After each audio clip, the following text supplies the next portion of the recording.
Okay, we start. നമ്മളിപ്പോൾ മരണാനന്തര ജീവിതത്തെക്കുറിച്ചാണ് ഇനി പഠിക്കാൻ പോകുന്നത്. അല്ലെങ്കിൽ അതിൻ്റെ സംശയങ്ങൾ മാറ്റാം. നമുക്കൊക്കെ അറിയാതിരിക്കാം, എങ്കിലും സംശയങ്ങൾ മാറ്റണം. മരണവും മരണാനന്തര ജീവിതത്തെക്കുറിച്ച് പഠിക്കുമ്പോൾ കാറ്റഗിസത്തിൽ നമ്മൾ, അല്ലെങ്കിൽ വിശ്വാസ പ്രമാണത്തിൽ നമ്മൾ പ്രഖ്യാപിക്കുന്ന വിശ്വാസ പ്രമാണത്തിൻ്റെ അവസാനത്തെ ആർട്ടിക്കിൾ എന്താണ്? ശരീരത്തിൻ്റെ ഉയർപ്പിലും നിത്യമായ ജീവിതത്തിലും ഞാൻ വിശ്വസിക്കുന്നു. ഈ ഒറ്റ ആർട്ടിക്കിളിൻ്റെ എക്സ്പ്ലനേഷനാണ് ഇനി 8 കാര്യങ്ങൾ അതിൽ ഉണ്ട്. 8 കാര്യങ്ങൾ. ശരീരത്തിൻ്റെ ഉയർപ്പിലും നിത്യമായ ജീവിതത്തിലും ഞാൻ വിശ്വസിക്കുന്നു. ഒന്ന് കൈവീശി കാണിച്ചേ. ഓക്കെ. ശരീരത്തിൻ്റെ ഉയർപ്പിലും നിത്യമായ ജീവിതത്തിൽ ഞാൻ വിശ്വസിക്കുന്നു എന്ന് നമ്മൾ പഠിക്കുമ്പോൾ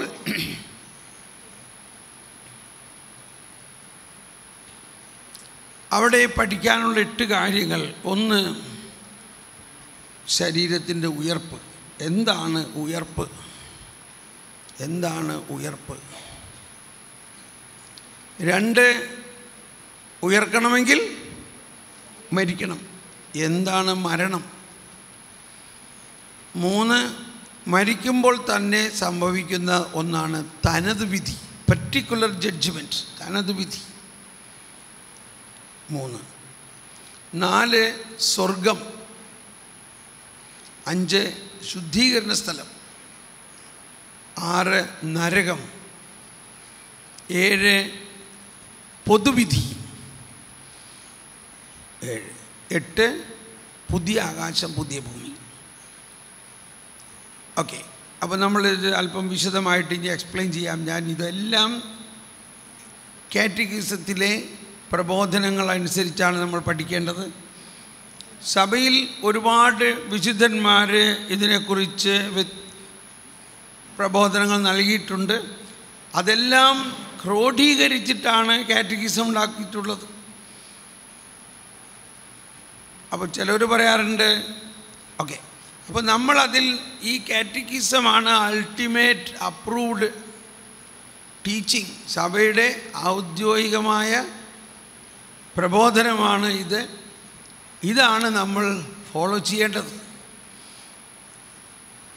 ഇതിൽ നമ്മൾ നിൽക്കുകയാണെങ്കിൽ നമ്മൾക്ക് തെറ്റായ ഒരു പ്രബോധനവും നമ്മളിൽ വരില്ല. ശരീരത്തിൻ്റെ ഉയർപ്പിനെക്കുറിച്ച് നമ്മൾ പഠിക്കുമ്പോൾ 988 കാറ്റഗിസത്തിൽ നമ്പർ 988 അതായത് പിതാവും പുത്രനും പരിശുദ്ധാത്മാവുമായ ദൈവത്തിനും ദൈവത്തിന്റെ സൃഷ്ടിപരവും രക്ഷാകരവും വിശുദ്ധീകരണാത്മകവുമായ പ്രവൃത്തിയിലും നമ്മൾക്കുള്ള വിശ്വാസത്തിന്റെ പ്രഖ്യാപനം മരിച്ചവരുടെ അന്ത്യദിനത്തിലെ ഉത്ഥാനത്തിലും നിത്യജീവിതത്തിലുള്ള പ്രഖ്യാപനത്തിൽ മകുടമണിയുന്നു. അതാണ്, ഇതൊരു ജനറൽ ഐഡിയ ആണ്.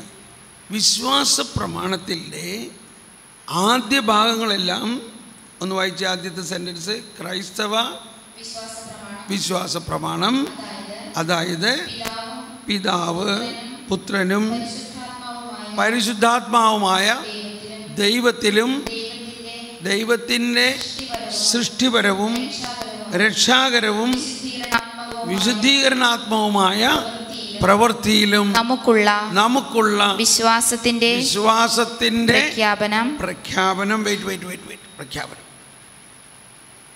അപ്പോൾ വിശ്വാസ പ്രമാണത്തിൻ്റെ ആദ്യമാം പിതാവായ ദൈവം, സൃഷ്ടാവും സർവശക്തനും പിതാവും ആയ ദൈവം.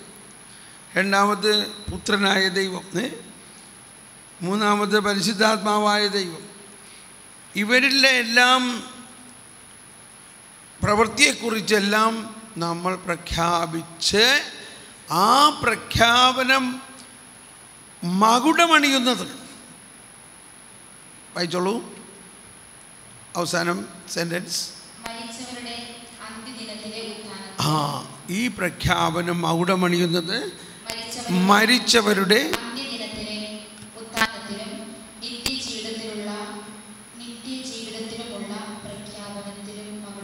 അതാണ്. അപ്പോൾ അത് വലിയൊരു പോയിൻ്റാണ്. നമ്മുടെ വിശ്വാസ പ്രമാണത്തിൽ ഈ ബാക്കിയുള്ള സംഭവങ്ങളെല്ലാം സംഭവിച്ചു കഴിഞ്ഞു. ഏത്? പിതാവായ ദൈവത്തെക്കുറിച്ച് നമുക്കൊരു സംശയമില്ല, പുത്രനായ ദൈവത്തെക്കുറിച്ച് ഒരു സംശയമില്ല. ഈ പുത്രൻ എന്തെല്ലാം ചെയ്തു? പുത്രൻ മനുഷ്യനായി അവതരിച്ചു, സംശയമില്ല. ജനിച്ചു, വളർന്നു, ഭൂമിയിൽ മനുഷ്യരുടെ കൂടെ ജീവിച്ചു, മരിച്ചു, ഉയർത്തു. ഇത് കണ്ട ആളുകളുണ്ട്. അതിനകത്ത് വിശ്വസിക്കാനായിട്ട് വലിയ ബുദ്ധിമുട്ടൊന്നുമില്ല നമ്മളെ സംബന്ധിച്ച്. ഇതെല്ലാം കണ്ട ആളുകൾ സാക്ഷ്യപ്പെടുത്തിയിട്ടുള്ളതാണ്. എന്നാൽ ഇത് ഇനി വരാനിരിക്കുന്ന സംഭവങ്ങളിലുള്ള വിശ്വാസമാണ് പ്രധാന വിശ്വാസം. ഇന്നേ വരെ സംഭവിച്ചിട്ടില്ല, എന്നാൽ നമ്മൾ വിശ്വസിക്കുന്നു. ഇതെല്ലാം സംഭവിക്കുമെന്ന് വിശ്വസിക്കുന്നു. അതെന്താണ്? പ്രധാനമായിട്ട് നമ്മുടെ മരണം. മരിച്ചു കഴിഞ്ഞാൽ നമ്മൾ എന്തെല്ലാം സംഭവിക്കും? നമ്മുടെ നിത്യജീവൻ. അതുപോലെ തന്നെ ഈശോ വീണ്ടും വരും. എങ്ങനെയാ വരിക? ഈ ലോകം അവസാനിക്കും, പുതിയൊരു ലോകമുണ്ടാകും. ഇതെല്ലാം ഇടിഞ്ഞു പൊളിഞ്ഞ് വീഴുമോ? എന്നാൽ പിന്നെ ഇതൊക്കെ പണിയണെന്തിനാ? ഇങ്ങനെയൊക്കെ ഓരോ ആൾക്കാർ ചിന്തിക്കാറുണ്ട്. ഇതൊക്കെ പണിയേണ്ട ആവശ്യമുണ്ടോ? ഇതൊക്കെ ഇടിഞ്ഞു പൊളിഞ്ഞ് വീഴൂലേ? ചിലർ ചില സിനിമയിൽ വലിയ സുനാമി കാണിച്ചിട്ട് ഈ സുനാമി മാതിരി എല്ലാം നശിക്കും. ഇതൊക്കെ ഭയങ്കര തെറ്റായിട്ടുള്ള പ്രബോധനങ്ങളാണ്. എന്നിട്ട് ആളുകളെ പിടിച്ച് വലിച്ചു കൊണ്ടുപോയി നരകത്തിലിരുന്നതിൻ്റെ ചിത്രമൊക്കെ കാണിച്ചിട്ട് ഇതേമാതിരി എല്ലാവരെയും കൊല്ലും. That is wrong. ദൈവത്തിന് കൊല്ലാനാണെങ്കിൽ പിന്നെ അയാളെ സൃഷ്ടിക്കാതിരുന്നാൽ പോരെ? പിന്നെ എന്തിനാ സൃഷ്ടിച്ചേ? കൊല്ലാനാണെങ്കിൽ. ദൈവം ജീവനാണ്, ജീവൻ്റെ ഉറവിടമാണ്, ജീവൻ നൽകുന്നവനാണ്. ജീവൻ നൽകുന്ന ഒരു സ്രോതസ്സിൽ നിന്ന് ജീവൻ എടുക്കുന്ന ഒരു തത്വം ഉണ്ടാവുമോ? ഈ പ്രകാശം നൽകുന്ന ഈ വിളക്കിൽ നിന്ന് അന്ധകാരം ഉണ്ടാവുമോ? അപ്പോൾ വിശ്വാസ പ്രമാണത്തിൽ ഇതുവരെ സംഭവിച്ചിട്ടുള്ള കാര്യങ്ങൾ വിശ്വസിക്കാൻ വളരെ എളുപ്പമാണ്. ഇനി സംഭവിക്കാനിരിക്കുന്ന കാര്യങ്ങളാണ് വിശ്വാസത്തിൻ്റെ മകുടമായ കാര്യം. ഇനി സംഭവിക്കാനിരിക്കുന്ന കാര്യം, അതിൽ നമ്മളുടെ വിശ്വാസം എന്താണ്? അതാണ് 988 ഇനി 89 ക്രിസ്ത്യാനിയുടെ ആത്മധൈര്യം എന്നുള്ളത് എവിടെയാണ്? 91. മരിച്ചവരുടെ ഉത്ഥാനത്തിലുള്ള വിശ്വാസം ആരംഭം മുതലേ ക്രൈസ്തവ വിശ്വാസത്തിന്റെ സത്താപരമായ ഒരു ഘടകമാണ്. ക്രിസ്ത്യാനികളുടെ ആത്മവിശ്വാസം മരിച്ചവരുടെ ഉയർപ്പാണ്. ഇത് വിശ്വസിച്ചുകൊണ്ട് നമ്മൾ ജീവിക്കും. ഇത് എനിക്കിപ്പോഴും നല്ല ഓർമ്മയുണ്ട്. എനിക്കിതിനെക്കുറിച്ചൊരു ഐഡിയ ഉണ്ടായിരുന്നില്ല, മരിച്ചവരെങ്ങനെ ഉയർക്കണമെന്ന്. ഒരു 25 വർഷം മുമ്പ് നവീകരണത്തിലേക്കൊക്കെ വന്നുവെങ്കിലും അത് കഴിഞ്ഞ് ഈ കാറ്റക്കിസം കയ്യിൽ കിട്ടിയപ്പോഴാണ്, അതിപ്പോൾ ഏതാണ്ടൊരു 15 വർഷത്തിൽ കൂടുതലായിട്ടുണ്ട്. ഇത് വായിച്ചപ്പോഴാണ്, 15 അല്ല, 2000 ആണ്ടിൽ കാറ്റക്കിസത്തെ മാത്രം ബേസ് ചെയ്തിട്ട് 1 മാസത്തെ ഒരു പ്രോഗ്രാം ജർമ്മൻ ഭാഷക്കാർക്കായിട്ട് നടത്തി ഞാൻ വിയന്നയിൽ വെച്ച്. അതുകൊണ്ട് എനിക്കത് കൂടുതൽ പഠിക്കേണ്ടി വന്നു. അങ്ങനെ ഞാൻ ഇരുന്ന് പഠിച്ചു. പിന്നീട് യൂറോപ്പിലെല്ലാം ഫെയ്ത്ത് സ്കൂൾ എന്ന് പറഞ്ഞൊരു പ്രോഗ്രാം ഉണ്ടാക്കുന്നത് കാറ്റക്കിസവും ബൈബിളും കൂടി കോർത്തിണക്കി പഠിപ്പിക്കുന്ന ഒരു പ്രോഗ്രാമാണ്. അതുകൊണ്ട് ഈ കാറ്റക്കിസം മുഴുവനും ഞാൻ പഠിച്ചു. അപ്പോഴാണ് മനസ്സിലാകുന്നത്, നമ്മൾ ഇവിടെയെല്ലാം പറഞ്ഞു നടക്കണമായിരുന്നൊന്നും അല്ല കാര്യത്തിൻ്റെ കിടപ്പ്. നമ്മുടെ യഥാർത്ഥ വിശ്വാസം, എന്നോടിത് പറയും, ക്ഷമിക്കണം കേട്ടോ, ഞാനുള്ള കാര്യം പറയാം. നമ്മുടെ യഥാർത്ഥ വിശ്വാസം നമ്മൾ അധികം പേർക്കും അറിഞ്ഞൂടാ. നമ്മളെന്തോ ചില ഊഹാപോഹങ്ങളും കൾച്ചറും പ്രഷറുമായിട്ട് ഇങ്ങനെ നടക്കാം. ഒരുപാട് തെറ്റിദ്ധാരണകളും ഒരുപാട് വിശ്വാസത്തിൻ്റെ എന്താണ് പറയുന്നത്, പാഷാണ്ഡതകളോ അല്ലെങ്കിൽ അന്ധവിശ്വാസം, അന്ധവിശ്വാസങ്ങൾ, ഒരുപാട് അന്ധവിശ്വാസങ്ങളിലാണ് നമ്മൾ ജീവിക്കുന്നത്. എന്നോട് ക്ഷമിക്കണം, മഠത്തിലെ വലിയ അമ്മമാർ പോലും, സ്പിരിച്വൽ ഡയറക്ടേഴ്സ് പോലും, നോവീസ് മിസ്ട്രസ്മാർ പോലും ഒരുപാട് അന്ധവിശ്വാസത്തിൽ കുടുങ്ങിക്കിടന്നുകൊണ്ട് പല കുട്ടികളെയും പൂർവ്വശാപത്തിൻ്റെ പേരിൽ പറഞ്ഞുകൊണ്ട് മടക്കി വിട്ട കേസുകളുണ്ട്. ഈ പൂർവ്വശാപം എന്നുള്ളത് ഉണ്ട് എന്ന് വിശ്വസിക്കുകയാണെങ്കിൽ അപ്പോൾ കർത്താവ് ഈശോമിശിഹ എന്താ ചെയ്തേ? പിന്നെ കർത്താവ് ഈശോമിശിഹായിൽ വിശ്വാസമുണ്ടെങ്കിൽ, ആരെങ്കിലും പൂർവ്വശാപമുണ്ടെന്ന് വിശ്വസിക്കുന്നുണ്ടെങ്കിൽ ആ വ്യക്തി കർത്താവ് ഈശോമിശിഹായിൽ വിശ്വസിക്കുന്നില്ല എന്ന് ചുരുക്കം. പെട്ടെന്ന് അങ്ങോട്ട് പോയി. ഇപ്പോൾ ഞാൻ ഉയർപ്പിലേക്ക് പോകാൻ പോയത് ഇപ്പം അങ്ങോട്ട് പോയി. ഏതായാലും ഒന്ന് പറഞ്ഞോട്ടെ. അത് ഇപ്പോൾ കുറച്ച് ദിവസം മുമ്പ് ഞാൻ ഇവിടെ ബാംഗ്ലൂരിൽ ധ്യാനിപ്പിക്കുമ്പോൾ യൂത്തിൻ്റെ ധ്യാനമാണ്. ഒരു പെങ്കൊച്ചു വന്നിട്ട് പറഞ്ഞു, ബ്രദറെ എനിക്ക് ഭയങ്കര ചെവി വേദനയായിരുന്നു, ഞാൻ അമ്മയെ വിളിച്ച് പറഞ്ഞു. അമ്മ പറഞ്ഞു, അയ്യോ ഭയങ്കര ചെവി വേദന, ഞാനൊന്ന് കൗൺസിലറോട് സംസാരിക്കട്ടെ എന്ന് പറഞ്ഞു. പിറ്റേ ദിവസം അമ്മ കൗൺസിലറോട് പറഞ്ഞു, ഇത് എന്തൊരു പൂർവ്വശാപമാണ്, അതുകൊണ്ട് ഇന്നിന്ന മാതിരി പരിഹാരം ചെയ്യണം. കുറേ പരിഹാരങ്ങൾ. ഇതൊന്നും ക്രിസ്തീയ വിശ്വാസമല്ല. അപ്പോൾ ബൈബിളിൽ പറയുന്നുണ്ടല്ലോ, ഇത്ര തലമുറ ഇതിൻ്റെ തിന്മയ്ക്ക് ഇത്ര തലമുറ ശാപമുണ്ടാകും, ശിക്ഷയുണ്ടാകും എന്ന് പറയുന്നുണ്ടല്ലോ. അതാണ് ഉടനെ പറയണം. അതാണ് നമ്മൾ ആദ്യമേ പറഞ്ഞു, ക്രോണോസ് ആൻഡ് കൈറോസ്. മോശയുടെ കാലത്ത് പറഞ്ഞിരിക്കുന്ന ആ ഒരു വചനവും ആ വചനത്തിൻ്റെ അടുത്ത വചനം തന്നെ പറയുന്നുണ്ട്, എന്നെ സ്നേഹിക്കുന്നവർക്ക് 1000 തലമുറ ഞാൻ അനുഗ്രഹം വരുന്നു. അപ്പോൾ മോശയുടെ കാലത്തെ ആ ഒരു പ്രഖ്യാപനവും ഇന്നത്തെ കാലവും തമ്മിൽ എന്തെങ്കിലും നടന്നോ? അതിൻ്റെ ഇടയ്ക്ക് എന്ത് നടന്നു? അതിൻ്റെ ഇടയ്ക്ക് എന്ത് സംഭവിച്ചു? മിശിഹ വന്നു. മിശിഹ എന്ത് ചെയ്തു? ഈ കുരിശ് എന്തിൻ്റെ ചിഹ്നമാണ് ആയിരുന്നു? ശാപത്തിൻ്റെ ചിഹ്നമായിരുന്നു. ഒന്ന് വായിക്കാൻ പെട്ടെന്ന് ഗലാത്യർ 3:13. ഗലാത്യർ 3:13 പറയുന്നത്, ശാപത്തിൻ്റെ ചിഹ്നമായിരുന്ന ഈ കുരിശിനെ നമ്മെ പ്രതി ശപിക്കപ്പെട്ടവനായി തീർന്നുകൊണ്ട് നിയമത്തിന്റെ ശാപത്തിൽ നിന്ന് നമ്മെ രക്ഷിച്ചു. എന്തെന്നാൽ മരത്തിൽ തൂക്കപ്പെടുന്നവൻ ശപിക്കപ്പെട്ടവനാണ് എന്ന് എഴുതിയിരിക്കുന്നു. അപ്പോൾ ബൈബിൾ പറയണു അവിടെ ശാപമുണ്ടാവും ഇത്ര തലമുറ എന്ന്. അവിടെ എഴുതിയിരിക്കണം നോക്കിയാൽ പോരാ. അത് യേശുക്രിസ്തു വന്നപ്പോൾ സകല ശാപവും യേശുക്രിസ്തു എടുത്തുവോ? ആ ആത്മാവിൽ നമ്മൾ ജ്ഞാനം സ്വീകരിച്ചിരിക്കുകയാണ്. അപ്പോൾ ജ്ഞാനസ്നാനം സ്വീകരിച്ച ഒരു വ്യക്തിയിൽ ഒരു ശാപവും നിലനിൽക്കുന്നില്ല. പക്ഷേ എന്നിരുന്നാലും നമ്മൾ കുടുംബത്തിൽ നോക്കുമ്പോൾ അപ്പൻ ഭയങ്കര കള്ളുകൂടിയനായിരുന്നെങ്കിൽ ചിലപ്പോൾ മോനും കള്ളുകൂടി ഉണ്ടാവും. അപ്പോൾ അത് ശാപമാണെന്ന് പറയും. അത് ശാപമല്ല. ഓക്കെ, അപ്പോൾ ഇതെല്ലാം നമ്മുടെ വിശ്വാസത്തിന് എന്താ പറയുക? വിശ്വാസമേ അല്ല.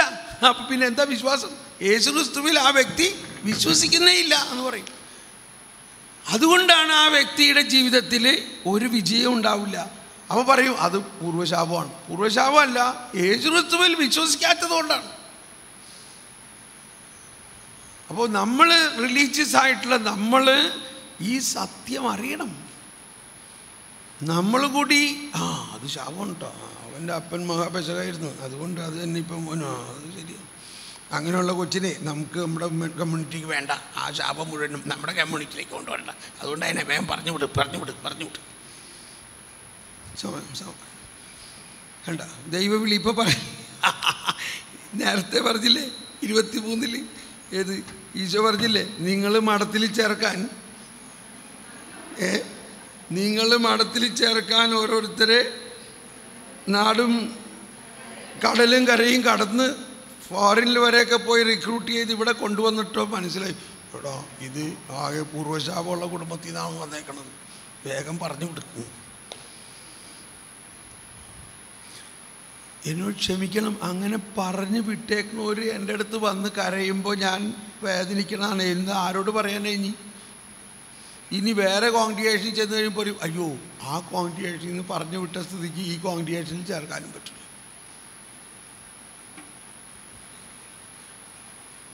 ഇനി ഏതെങ്കിലും രണ്ടാമത് ആ കോൺഗ്രിഗേഷനിൽ എടുത്തു കഴിഞ്ഞാൽ അവിടെ നിന്ന് പറഞ്ഞു വിട്ട ആളാണല്ലേ ഇത്, അതുകൊണ്ട് സൂക്ഷിക്കണം കേട്ടോ മദറേ, മിസ്റ്ററേ, കീപ്പ് ആൻ ഐ. ഇങ്ങനെയാണ് നമ്മുടെ ഫോർമേഷൻ നടക്കണമെങ്കിലും ഒന്ന് ആലോചിച്ച് നോക്കിയേ. സ്വർഗം വേദനിക്കുന്നുണ്ടോ? എനിവേ എന്നോട് ക്ഷമിക്കണം കേട്ടോ, ഞാനിതൊന്നും പറയാൻ വേണ്ടിയല്ല, എന്നാലും അങ്ങനെ പറഞ്ഞു പോവുകയാണ്. നമ്മൾ ഈ തരത്തിലുള്ള അന്ധവിശ്വാസത്തിൽ നിന്ന് മാറണം. കർത്താവ് കരുണയാണ്, കർത്താവ് ശക്തനാണ്, സർവാധിപതി എന്നൊക്കെ പാടട്ടെ. എന്തിനാ പാടണേ? ഒന്ന് ആലോചിച്ച് നോക്കിയേ. കർത്താവ് ഒന്ന് പാടിയേ, സർവാ. അത് തന്നെ നമ്മൾ എല്ലാ ദിവസവും പാടിക്കൊണ്ടിരിക്കും. ഒന്ന് പാടിയ ഒന്നുകൂടി, നാം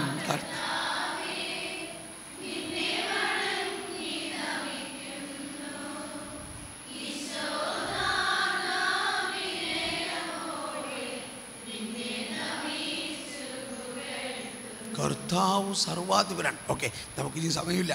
അപ്പോൾ ഈ വിശ്വാസ പ്രമാണത്തിൻ്റെ ഏറ്റവും കാതലായ ഭാഗം നമ്മുടെ ശരീരത്തിൻ്റെ ഉയർപ്പും അതിനുശേഷമുള്ള മരണാനന്തര ജീവിതത്തിൻ്റെ കാര്യത്തിലുള്ള കറതീർന്ന സംശയമില്ലാത്ത വിശ്വാസം നമുക്കുണ്ടാകണം.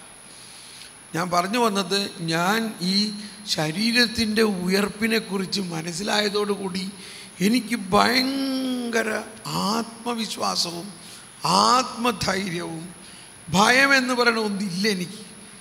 മാത്രമല്ല ഈ കുർബാനയിലുള്ള അനുഭവം എനിക്ക് ഭയങ്കര ഒരു അനുഭവമായി. ഇത് ഈ ജീവിതത്തിൽ ഈ ഉയർപ്പിൻ്റെ അനുഭവമാണെന്നുള്ളതൊക്കെ ഇനി ഞാൻ പറഞ്ഞ് കൂടുതൽ പോകുന്നില്ല, നമുക്ക് ആ സബ്ജക്റ്റിലേക്ക് കിടക്കാം. അപ്പോൾ നമ്മുടെ ശരീരം ഉയർക്കും എന്ന ആ യഥാർത്ഥ വിശ്വാസം നമുക്കുണ്ടാകണം. അതാണ് ലാസറിൻ്റെ ഭവനത്തിൽ ഈശോ ഒരു ഡെമോൺസ്ട്രേഷൻ ചെയ്യായിരുന്നു. അവിചാരിതമായിട്ട് ലാസർ മരിക്കുമെന്നുമല്ല ചെയ്തത്. ഈശോന് ഒരു ഡെമോൺസ്ട്രേഷൻ ചെയ്യണം. എങ്ങനെയാണ് ശരീരം ഉയർപ്പിക്കുന്നത് എന്നുള്ളത് മനുഷ്യരെ പഠിപ്പിക്കണം. അത് പഠിപ്പിക്കണമെങ്കിൽ എന്തു ചെയ്യണം? ഒരാൾ മരിപ്പിക്കണം. ആരെ മരിപ്പിക്കണം? നമ്മുടെ ഉറ്റ സുഹൃത്തായ ആ കന്യാസ്ത്രീനെ മരിപ്പിക്കാം. അങ്ങനെയാണ് പല കന്യാസ്ത്രീമാർക്കും ഒരുപാട് ഗിന്നി പിഗ് അനുഭവം ഉണ്ടാകണം. നമ്മളെ കർത്താവ് പരീക്ഷണത്തിന് വിധേയമാക്കും. ആരെയാണ് പരീക്ഷിക്കണത്? നമ്മുടെ ഉറ്റ സ്നേഹിതരെ. എന്ന പോലെ ലാസർ ബാല്യകാലം മുതൽ യേശുവിൻ്റെ സുഹൃത്തായിരുന്നു. 12 വയസ്സിൽ ഈ നസറത്തിലെ കുടുംബം ജെറുസലേം ദേവാലയത്തിൽ ചെന്നപ്പോൾ താമസിച്ചിരുന്നത് ശിമയോൻ, ലാസറിൻ്റെ അപ്പൻ്റെ ശിമയോൻ്റെ വീട്ടിലാണ്. അപ്പോൾ ഇവർ പിള്ളേർ ഒരുമിച്ച് മാങ്ങ പറിക്കാനൊക്കെ പോയിരുന്നതാണ്. അപ്പോൾ ഇവർ ബാലനായ യേശു വന്നു കഴിഞ്ഞപ്പോൾ യേശു വരണമെന്ന് പറയുമ്പോഴേക്കും ലാസറും മർത്താം മറിയോ ഏതാണ്ട് ആൾമോസ്റ്റ് ഒരു പ്രായക്കാരാണ് ഇവർ ഭയങ്കര സന്തോഷമായി. ഇവരൊരുമിച്ച് കോല് കളിക്കാൻ അവിടെ ഇവിടെയൊക്കെ ഒരുമിച്ച് ഓടിച്ചാടിയൊക്കെ പോയി. അങ്ങനെയാണ് ലാസർ നമുക്ക് പോകാം, നമുക്ക് നേരത്തെ പോയിട്ട് നേരത്തെ തരണം, ജെറുസലേം ദേവാലയമൊക്കെ ഞാൻ കാണിച്ചു തരാം, ഇവിടെ നിന്ന് ആകെ ഇത്ര കിലോമീറ്റർ ഉള്ളൂ. അങ്ങനെ പോയി ലാസർ ഈശോനെ ഈ ജെറുസലേം ദേവാലയമൊക്കെ കാണിച്ചു കൊടുത്തപ്പോൾ ആകെ മൂഡ് ഔട്ടായി ഈശോന്. കാരണം അവിടെ ഭയങ്കര ഈ ആടുകളെയൊക്കെ വെട്ടിയിട്ട് അതങ്ങനെ കിടക്കണം, അതിന് ചുറ്റുപാടും അത്ര വിചാരിച്ച മാതിരി ഇതൊക്കെ ചിലവർ എഴുതിയിരിക്കുന്നതാണ്. എന്തായാലും അവർ അപ്പോൾ മുതൽ സുഹൃത്തുക്കളാണ്, ബാല്യകാലം മുതൽ സുഹൃത്തുക്കളാണ് മർത്താ മറിയം ലാസറും ഈശോയും. അതുകൊണ്ട് ഈശോ ഏറ്റവും കൂടുതൽ സ്നേഹിക്കാൻ ഒരാളെ ഇങ്ങനെ ഒരു ഡെമോൺസ്ട്രേഷന് വേണ്ടി ചെയ്തു. അതാണ് ലാസർ മരിപ്പിച്ചത്. Anyway, class നീണ്ടുപോകാണല്ലോ. ഇതൊക്കെ ഞാൻ പറഞ്ഞ കാര്യമെന്ന് തോന്നുന്നു. പറഞ്ഞില്ല. എന്നാൽ ഒന്ന്. അപ്പോൾ ഈ ലാസർ മരിപ്പിച്ചു, അല്ലെങ്കിൽ ലാസറിന് സുഖമില്ലാണ്ടായി എന്ന് പറഞ്ഞപ്പോൾ പെങ്ങന്മാർ ഉടനെ ആളയച്ചു. ഇങ്ങനെ നീ ഇത്രയും പറഞ്ഞാൽ മതി, നീ അങ്ങ് സ്നേഹിക്കുന്നവൻ രോഗിയായിരിക്കും എന്ന് പറഞ്ഞാൽ മതി. അതിൽ നിന്ന് തന്നെ മനസ്സിലാക്കാമല്ലോ ലാസർ യേശുവിൻ്റെ ഇൻറ്റിമേറ്റ് ഫ്രണ്ടാണ്. യേശുവിന് അല്ലെങ്കിലും അറിയാം. അതാണ് ഈശോ പറഞ്ഞു, ഇത് യേശു പോയില്ല. അത് കഴിഞ്ഞ് യേശുവിന് മനസ്സിലായി ലാസർ മരിച്ചു. അപ്പോഴും പോയില്ല.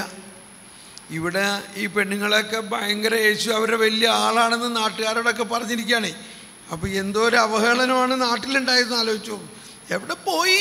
ഇപ്പം നീ എപ്പോഴും ധ്യാനത്തിന് പോണ ആളല്ലേ, എന്നിട്ട് ആ ധ്യാനഗുരു ഒന്ന് വന്നോ, നിൻ്റെ അപ്പം മരിച്ചിട്ടെന്നൊക്കെ അവരെ പറഞ്ഞു തരുമില്ലേ എന്ന മാതിരിയാണ് ഇവിടെ പറഞ്ഞിട്ടുണ്ടാവുക. എവിടെ ഇപ്പം നിൻ്റെ യേശു? ഈ സൂലാണ്ട് കിടന്നിട്ട് വന്നില്ല, മരിച്ചിട്ട് വന്നില്ല, അപ്പോൾ യേശു യേശു യേശു എന്ന് പറഞ്ഞ് നടക്കണ്ടായിരുന്നല്ലോ.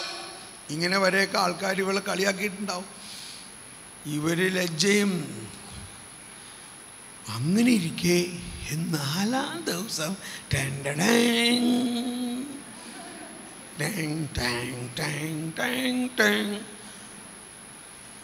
ഇവരങ്ങോട്ട് ചാങ്ക് പൊട്ടിക്കരയാൻ തുടങ്ങി. നീ ഇവിടെ ഉണ്ടായിരുന്നെങ്കിൽ ഞങ്ങളുടെ സഹോദരൻ മരിക്കില്ലായിരുന്നേ, നീ ഇവിടെ ഉണ്ടായിരുന്നെങ്കിൽ ഞങ്ങളുടെ സഹോദരൻ മരിക്കില്ലായിരുന്നേ. കണ്ടോ, മരിച്ച വീട്ടിൽ നമ്മൾ പോകുമ്പോൾ കരച്ചിൽ കേൾക്കാറില്ലേ? അയ്യോ ദേവരണേ, ഇതുപോലെ തന്നെ കരഞ്ഞു എന്ന് വിചാരിച്ചു. ഭയങ്കര പോയിൻ്റാണ് അവിടെ മനസ്സിലാക്കേണ്ടത്. എന്താണ് അവരുടെ ചങ്ക് പൊട്ടിയുള്ള കരച്ചിൽ? നീ ഇവിടെ ഉണ്ടായിരുന്നെങ്കിൽ ഞങ്ങളുടെ സഹോദരൻ മരിക്കില്ലായിരുന്നേ, നീ ഇവിടെ ഉണ്ടായിരുന്നെങ്കിൽ ഞങ്ങളുടെ ചേട്ടൻ മരിക്കില്ലായിരുന്നേ എന്ന് പറഞ്ഞാൽ അവരുടെ വിശ്വാസത്തിൻ്റെ ഒരു പ്രഖ്യാപനമാണത്. എന്താ അവർ വിശ്വസിക്കണേ? ഈ യേശു എല്ലാവരെയും രോഗശാന്തി കൊടുത്ത് മരിക്കാണ്ട് നോക്കുന്ന ഒരാളായിട്ടാണ് അതുവരെ അവരുടെ വിശ്വാസം. നമ്മൾ ഒരുപാട് എക്സസീവായിട്ട് രോഗശാന്തി നടത്തുമ്പോൾ ഏതാണ്ട് നമ്മളും അത് തന്നെയാണ് വിശ്വസിക്കണേ. രോഗികളെല്ലാം വേഗം രോഗം മാറ്റി. എങ്ങനെയായാലും 10-60 വയസ്സ് ഭരിക്കണ ആൾ 5 വർഷവും കൂടി നീണ്ടു നിന്നാലും കുറഞ്ഞാലും എന്താ വ്യത്യാസം? ഈ വെൻറ്റിലേറ്ററും അതും ഇതിൻ്റെ ഒന്നും ആവശ്യമില്ല. വാസ്തവത്തിൽ ഇതൊരു കൊമേഴ്സ്യൽ പരിപാടിയാണത്. അതുകൊണ്ട് ഞാൻ വെൻറ്റിലേറ്റർ വയ്ക്കാൻ നേരത്തെ സമ്മതിക്കില്ല. ഞാൻ പറഞ്ഞിട്ടുണ്ട്, എനിക്ക് മരിക്കണ നേരത്ത് എൻ്റെ കിഡ്നി ഫെയിലാണെങ്കിൽ ഉടനെ മരിച്ചോട്ടെ ഞാൻ, പിന്നെ എനിക്ക് കിഡ്നി മാറ്റി വയ്ക്കണ്ട. ക്ഷമിക്കണോട്ട്, ഞാൻ ആരെയും കുറ്റം പറയല്ല, എൻ്റെ ഒരു ഉൾക്കാഴ്ച പറയാണ്. ഞാൻ മരിക്കാൻ സമയമായെങ്കിൽ അത് നീട്ടാൻ നിങ്ങൾക്ക് ആർക്കും അവകാശമില്ല, എനിക്കും അവകാശമില്ല. അപ്പോൾ എന്തുകൊണ്ടാണ് നമ്മൾ നീട്ടണത്? നമ്മളുടെ വിചാരം ഈ ജീവിതമാണ് വലിയ കാര്യമെന്നാണ് വിചാരിക്കണതുകൊണ്ടാണ് ഈ നീട്ടണത്. അതുകൊണ്ട് അമ്മമാരെ, വയസ്സായ അമ്മമാർ നേരത്തെ പറഞ്ഞു, ഞങ്ങൾ ആശുപത്രിയിൽ പോലും പോകണ്ട, മരിക്കണത് വേഗം മരിച്ചങ്ങ് സ്വർഗത്തിൽ പോകാൻ വേണ്ടി പ്രാർത്ഥിക്കും. വെറുതെ അവിടെ ഇവിടെ കൊണ്ടുപോയിട്ട് നീട്ടി കുറുക്കി വെൻറ്റിലേറ്ററും വെച്ച് കുറേ പൈപ്പൊക്കെ കണക്ട് ചെയ്ത് അങ്ങനെ വലിച്ചു നീട്ടിട്ടുണ്ടാ വേഗം സ്വർഗത്തിൽ പോകും. അതാണ് നമുക്ക് വേണ്ട വിശ്വാസം. ഞാൻ പറയണതിൽ എന്തെങ്കിലും തെറ്റുണ്ടെങ്കിൽ നിങ്ങൾ പറയും. ഒരു ക്രിസ്ത്യാനിയുടെ ജീവിതം ഈ ജീവിതത്തിനെ ലക്ഷ്യം വെച്ചുകൊണ്ടല്ല, ഈ ജീവിതത്തിനെ ലക്ഷ്യം വെച്ചുകൊണ്ടല്ല. ഒന്ന് വായിച്ച വചനം 1 കൊറിന്ത്യോസ് 15:19. ഇത് നിങ്ങളുടെ വീട്ടുകാരോടും എല്ലാം പറയും. ഈ ജീവിതത്തിന് വേണ്ടി മാത്രം ക്രിസ്തുവിൽ പ്രത്യാശ വെച്ചിട്ടുള്ളവരാണെങ്കിൽ ഞങ്ങൾ എല്ലാ മനുഷ്യരെയും നിർഭാഗ്യവാന്മാരാണ്. ഓക്കെ, അത് പോട്ടെ. അപ്പോൾ ഇവര് പറയാണ്, നീ ഇവിടെ ഉണ്ടായിരുന്നെങ്കിൽ ഞങ്ങളുടെ സഹോദരൻ. ഇവിടെ നമ്മൾ മനസ്സിലായിക്കോട്ടോ, ഫെയ്ത്തിൻ്റെ ഒരു ട്രാൻസിഷൻ എന്ന് പറഞ്ഞാൽ ഒരു ഉയർച്ചയിലേക്ക് ഇവർ പോകാൻ പോവുകയാണ്. ഇതിവരുടെ ഒരു ഡെവലപ്മെൻറ്റ് ഏരിയ. ഉടനെ ഈശോ പറഞ്ഞു, നിന്റെ സഹോദരൻ ഉയർത്തെഴുന്നേൽക്കും. അപ്പോൾ മർത്ത പറഞ്ഞത് നമ്മൾ വിശ്വാസ പ്രമാണത്തിൽ പറയണതാണ്. അതെനിക്കറിയാം, അന്ത്യദിനത്തിലുള്ള ഉയർപ്പിൽ അത് തന്നെ വലിയ കാര്യം ഇല്ലേ? ഇതൊക്കെ നമ്മുടെ വീട്ടുകാർക്ക് അറിയാമോന്ന് ചോദിച്ചു നോക്ക്. നിങ്ങൾക്ക് അറിയാമോ എന്ന് ഞാൻ ചോദിക്കണില്ല. ബിക്കോസ് നിങ്ങൾക്ക് അറിയില്ല എന്ന് പറയുകയാണെങ്കിൽ ഞാനിവിടെ ബോധം കെട്ട് വീഴും. നിങ്ങൾക്ക് അറിയും എന്ന് ഞാൻ വിശ്വസിക്കുന്നു. എന്താ? അന്ത്യദിനത്തിൽ നമ്മളെല്ലാവരും ഉയർക്കും. എനിക്കറിയില്ലായിരുന്നു പണ്ടൊന്നും, അങ്ങനെയൊന്നും ആരും ചിന്തിച്ചിട്ടില്ല. എല്ലാം വിശ്വാസ പ്രമാണത്തിൽ ശരീരത്തിൻ്റെ വായുത്തിലും വിശ്വസിക്കുന്നു, ശരീരത്തിൻ്റെ വായുത്തിലും വിശ്വസിക്കുന്നു. വിശ്വാസ പ്രമാണം എല്ലാ ദിവസവും പല പ്രാവശ്യം അടിച്ച് പിന്നിച്ച് പോകുന്നുണ്ട്. അതൊരു മന്ത്രം പോലെ. അയ്യോ, ശരീരം ഉയർക്കുന്നോ? എന്തിനു പറയണേ? ഞാൻ ഒരച്ഛനെ ഇത് വിവരിച്ചു കൊടുത്തു കഴിഞ്ഞപ്പോൾ അച്ഛൻ ചോദിച്ചു, അതിൻ്റെ അർത്ഥം നമ്മുടെ ഈ ശരീരം പിന്നീട് നമ്മുടെ ആത്മാവോട് ചേരുമെന്നോ? ആ, ചേരുവച്ചോ. ഷെടാ തോമസ് പുള്ളി, അത് നല്ല കാര്യമാണല്ലോ അല്ലേ?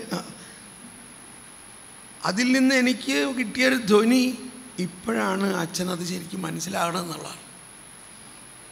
കുറ്റം പറയല്ല ഞാൻ. അപ്പോൾ നമ്മളത് മനസ്സിലായി കഴിഞ്ഞപ്പോൾ ഉണ്ടായ ഒരു സന്തോഷമൊന്നും, ഷെടാ അത് നല്ലൊരു കാര്യമാണല്ലോ. പക്ഷെ ഇപ്പം അർത്ഥം പറയണത് അവളത് വിശ്വസിക്കുന്നു എന്നുള്ളതാണ്. അപ്പോഴാണ് ഈശോ പറയണത്, ഐ ആം, ഞാനാകുന്നു പുനരുത്ഥാനം. അതായത് ആ അന്ത്യദിനത്തിൽ ഉയർപ്പിക്കുന്നവൻ ഞാനാകുന്നു. കണ്ടോ, ഇപ്പം മർത്തയുടെ വിശ്വാസം ഒരു ഹിമാലയം പോലെ പൊങ്ങിയോ ഇല്ലയോ?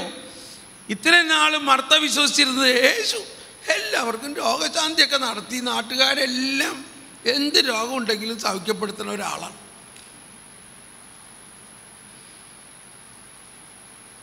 അതല്ല നമ്മുടെ മിനിസ്ട്രി. നമ്മുടെ മിനിസ്ട്രി ഇവരെ സ്വർഗത്തിൽ കൊണ്ടുപോകാനുള്ളതാണ്. സ്വർഗത്തിലെ എന്താണ് നമ്മുടെ പുസ്തകത്തിൽ കേൾക്കുന്നത്? ഞങ്ങളുടെ സേവനം സ്വർഗത്തിൽ ആകുന്നു. കണ്ടോ, നമ്മൾ സ്വർഗത്തിൻ്റെ ശുശ്രൂഷകരാണ്. എനിക്ക് ഭയങ്കര കോൺഫിഡൻസാണ്. എൻ്റെ അപ്പോയിൻമെൻറ്റും ബാങ്ക് അക്കൗണ്ടും ഒക്കെ സ്വർഗത്തിലാണ്. ഞാനിവിടെ ഡെപ്യൂട്ടേഷനിൽ ഇവിടെ നടക്കണമെന്നുള്ളൂ. സ്വർഗത്തിൽ നിന്ന് അയച്ചിരിക്കുകയാണ് നമ്മളെ ജോലിക്ക് ഇവിടെ. ഓൾറൈറ്റ്. അപ്പോൾ ഈശോ പറഞ്ഞു, നിൻ്റെ സഹോദരൻ ഉയർക്കും. അപ്പോൾ അതെനിക്കറിയാം, അന്ത്യദിനത്തിൽ ഉയർക്കും. അപ്പം ഞാനാകുന്നു. ഇവിടെയാണ് ബൈബിളിൻ്റെ മുഴുവനും ഒരു എലിവേഷൻ. ഈ ബൈബിളിലുള്ള സകല വചനത്തിൻ്റെയും എത്രായിരം കോടി വചനമുണ്ടോ അതിലെങ്ങുമില്ലാത്ത ഒരു എലിവേറ്റിംഗ് എക്സ്പീരിയൻസാണ് എലിവേഷൻ. മാർത്ത, മറിയം, അവരുടെ ഉള്ളിൽ അവർ നന്നായിട്ട് വിശ്വസിച്ചു. യേശു പറഞ്ഞു, അവർക്ക് യേശു പറഞ്ഞാൽ വിശ്വാസമാണ്, യാതൊരു സംശയമില്ല. മാത്രമല്ല ഇവിടെയാണ് മനസ്സിലാക്കേണ്ടത്, യേശു ഒരു വാക്ക് പറഞ്ഞാൽ അതവിടെ സംഭവിക്കുകയാണ്. അത് അവളുടെ ആത്മാവിലേക്ക് അങ്ങ് പകരുകയാണ്. അവളുടെ ആത്മാവിന് ആ വിശ്വാസം കൊടുക്കുകയാണ്. ഇംഗ്ലീഷ് ബൈബിളിൽ പറയാണ്, അപ്പോൾ yes, now I have come to believe. I have come to believe. എനിക്കിപ്പോൾ അത് വിശ്വാസമായി. I am the life and resurrection. Whoever believes in me, വായിച്ചോന്നു, ഞാനാണ് പുനരുത്ഥാനവും ജീവനും, എന്നിൽ വിശ്വസിക്കുന്നവൻ മരിച്ചാലും ജീവിക്കും, അങ്ങനെ ജീവിക്കുകയും എന്നിൽ വിശ്വസിക്കുകയും ചെയ്യുന്നവൻ ഒരിക്കലും മരിക്കുകയില്ല. അപ്പോൾ ഇവിടെ എന്ത് വിശ്വാസമാണ് ഈശോ ആഗ്രഹിക്കുന്നത്? ഞാനാണ് ജീവനും, ഞാനാണ് പുനരുത്ഥാനമെന്ന് ഇവിടെ വെച്ച്, അതായത് വിശ്വസിക്കുന്നവൻ മരിച്ചാലും ജീവിക്കും. അത് ആദ്യം പറയുന്നത് എന്ത് തരത്തിലുള്ള മരണത്തെക്കുറിച്ചാണ്? ഇത് ഭൗതികമായ ഒരു മരണത്തെക്കുറിച്ചല്ല ഈശോടെ പറയണത്, ആത്മീയമായ മരണത്തെക്കുറിച്ചാണ്. ഞാനാണ് ജീവനും പുനരുത്ഥാനവുമെന്ന് ഒരുവൻ വിശ്വസിക്കുമ്പോൾ, യേശുവാണ് ജീവനും പുനരുത്ഥാനവുമെന്ന് ഒരുവൻ വിശ്വസിക്കുമ്പോൾ അവൻ്റെ പാപത്തിൽ നിന്ന് അവന് മോചനവും അവന് പുതുജീവൻ കിട്ടി, അവന് ജീവൻ കിട്ടി. അങ്ങനെ ജീവിക്കുന്നവൻ മരിക്കുകയില്ല എന്ന് പറഞ്ഞാൽ അങ്ങനെ ജീവിക്കുന്നവൻ പാപം ചെയ്യില്ല. പാപം മൂലമുള്ള മരണം അവനുണ്ടാകില്ല. പാപം മൂലം അവൻ്റെ ആത്മാവ് നശിക്കില്ല. എന്തുകൊണ്ട് നശിക്കില്ല? അവൻ യേശുക്രിസ്തുവിൽ വിശ്വസിക്കുന്നുണ്ട്. യേശുക്രിസ്തുവിൽ എന്ത് വിശ്വസിക്കുന്നു? പൂർവ്വശാപത്തിൽ വിശ്വസിക്കുന്നുകൊണ്ടാണോ? യേശുക്രിസ്തു വന്നത് സകല ശാപവും മാറ്റി ജീവനും പുനരുത്ഥാനവും നൽകാനാണെന്ന് വിശ്വസിക്കുന്നുണ്ട്. ഇവള് പറഞ്ഞു, ഞാൻ വിശ്വസിക്കുന്നു. എന്നാൽ എനിക്ക് പോവാം. എവിടെ അവനെ കുഴിച്ചിട്ടേക്കണത്? അവൾക്ക് അത്ര മനസ്സിലായില്ല. എന്താ പോകാം, ഒന്ന് ആ കുഴിമാടത്തിൻ്റെ അടുത്ത് പ്രാർത്ഥിക്കാനാണെന്ന് വിചാരിച്ചിട്ടുണ്ടാവും. പോകാം. അങ്ങനെ അടുത്ത് വന്നപ്പോഴാണ് ആ കല്ല് മാറ്റും. അയ്യോ കർത്താവേ, ഇപ്പോൾ 4-ാം ദിവസമായിട്ടുണ്ട്. അപ്പം ഇതൊക്കെ ഈശോ എപ്പോഴും 3-ാം ദിവസം ഞാൻ ഉയർക്കും, 3-ാം ദിവസം ഞാൻ ഉയർക്കും എന്ന് പറയാറുണ്ട്. ഇവിടെ പറയാണ് ഇപ്പോൾ 4-ാം ദിവസം. അപ്പം 3-ാം ദിവസം വരെ ഇവർ ഈ ഗുഹയിൽ പോയി, ഈ കബറിൽ പോയി എംബാം ചെയ്ത് സുഗന്ധദ്രവ്യങ്ങൾ അർപ്പിക്കാറുണ്ട്. 4-ാം ദിവസം പോകില്ല. എന്തുകൊണ്ടാണ്? 4-ാം ദിവസം ആകുമ്പോൾ ശരീരം ചെയ്യാൻ തുടങ്ങും, ദുർഗന്ധം വമിക്കാൻ തുടങ്ങും. ഒന്ന് കൈവീച്ചേ. നിങ്ങളെവിടെയാ? കല്ലറയുടെ അടുത്ത് തന്നെയല്ലേ? അവിടെ ഈശോ പറയണേ, നിന്നോട് ഞാൻ പറഞ്ഞില്ലേ? കണ്ടോ, അത് വലിയൊരു കാര്യമാണ്. ഞാൻ നിന്നോട് പറഞ്ഞില്ലേ? നീ വിശ്വസിക്കുമെങ്കിൽ നീ ദൈവമഹത്വം കാണും. ഇത് അമ്മ ത്രേസ്യയുടെ ആ ആഭ്യന്തര ഹർമ്മ്യത്തിൽ ഒരു സ്ഥലത്ത് ഇതിനെക്കുറിച്ച് എഴുതിയേക്കണത്. അമ്മ ത്രേസ്യ ഒരു പാവപ്പെട്ട പാപിനിയായ പെൺകുട്ടിയാണ് മർത്ത. അവളുടെ വിശ്വാസം വേണ്ടിയിരുന്നോ യേശുവിന് അവനെ ഉയർപ്പിക്കാൻ? വേണ്ടിയിരുന്നു, ഇല്ലേ? അതാണ് ഇതിൻ്റെ ഒരു കൊളാബറേഷൻ. യേശുവിനെ ഉയർപ്പിക്കാനായിട്ട് ഉയർക്കടാന്ന് പറഞ്ഞാൽ ഉയർക്കണ്ടേ? ഉയർക്കും. പക്ഷേ അങ്ങനെയല്ല കാര്യത്തിൻ്റെ കിടപ്പ്. യേശുവിന് ഒരു മനുഷ്യ ആത്മാവിൻ്റെ വിശ്വാസം വേണം. എല്ലാം അങ്ങനെ ചെയ്തേക്കണം, ഇൻക്ലൂഡിങ് മനുഷ്യാവതാരം തന്നെ ചെയ്തേക്കുമ്പോൾ. അതുകൊണ്ടല്ലേ, അല്ലെങ്കിൽ യേശയ്യ പറഞ്ഞിട്ട് 750 വർഷം നോക്കിയിരിക്കേണ്ട എന്താ ആവശ്യം? യേശയ്യ പറഞ്ഞതിന് ശേഷം ആ വിശ്വാസം ഉണ്ടാക്കുന്ന ഒരു പെൺകുട്ടീനെ വേണമായിരുന്നു. അങ്ങനെ വിശ്വസിക്കുന്ന ഒരു പെൺകുട്ടി എന്ന പോലെ മർത്തയോട് പറയാണ്, നീ വിശ്വസിക്കുമെങ്കിൽ, നീ എന്തിൽ വിശ്വസിക്കുമെങ്കിൽ? ഞാനാണ് ജീവനും പുനരുത്ഥാനവും എന്ന് നീ വിശ്വസിക്കുമെങ്കിൽ നീ ഇപ്പോൾ മഹത്വം കാണും. നീ അവൻ ഉയർത്തെഴുന്നേക്കണത് ഇപ്പോൾ കാണും.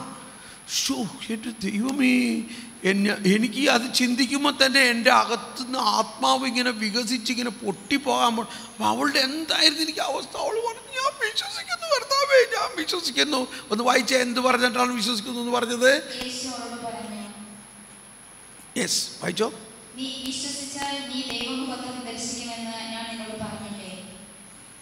കണ്ടിന്യൂ. ഇല്ലില്ല, അതിന് മുമ്പ് അവൾ ഉത്തരം പറഞ്ഞത് അതതിന് മുമ്പ്.